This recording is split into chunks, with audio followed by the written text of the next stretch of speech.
আচ্ছা, তোমাদের কাছে আড্ডা মানে কি? আমাদের কাছে আড্ডা মানে হচ্ছে জমিয়ে খাওয়া। কথার টপিকই শুরু হয় এই আজকে কি খাবি, চল কিছু খাই। আর এই কি খাবি চক্করে আমরা চলে গিয়েছিলাম গোয়ালপাড়াতে একটা ছোট্ট ফুড স্টলে, আর অর্ডার করেছিলাম chicken pakora, chicken cheese ball আর fish finger. Salad, sauce, chutney, mayonnaise সব কিছু দিয়ে ভীষণ সুন্দর করে পরিবেশন করেছিল। প্রথমেই ট্রাই করি চিকেন পকোড়া, যেটা ভালো ছিল। গ্রিন চাটনির সঙ্গে ব্যাপারটা বেশ জমে গিয়েছিল। আমি এক্সাইটেড ছিলাম চিজ বলটার জন্য, যার ভেতরে ছিল চিকেন আর চিজ। উফ, এইটা অসাধারণ ছিল।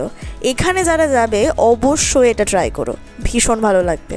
এরপরে চলে আসে আমাদের কাছে ফিশ ফিঙ্গার, যেটা ভীষণ ভালো, মাছে ঠাসা, ক্রিস্পি এবং ভীষণ ফ্লেভারফুল। আচ্ছা, এবার বলি লোকেশনটা। গোয়ালপাড়া যাওয়ার রাস্তায় দ্য নাইট রিসর্ট পেরিয়ে গিয়ে একদম ডান দিকে।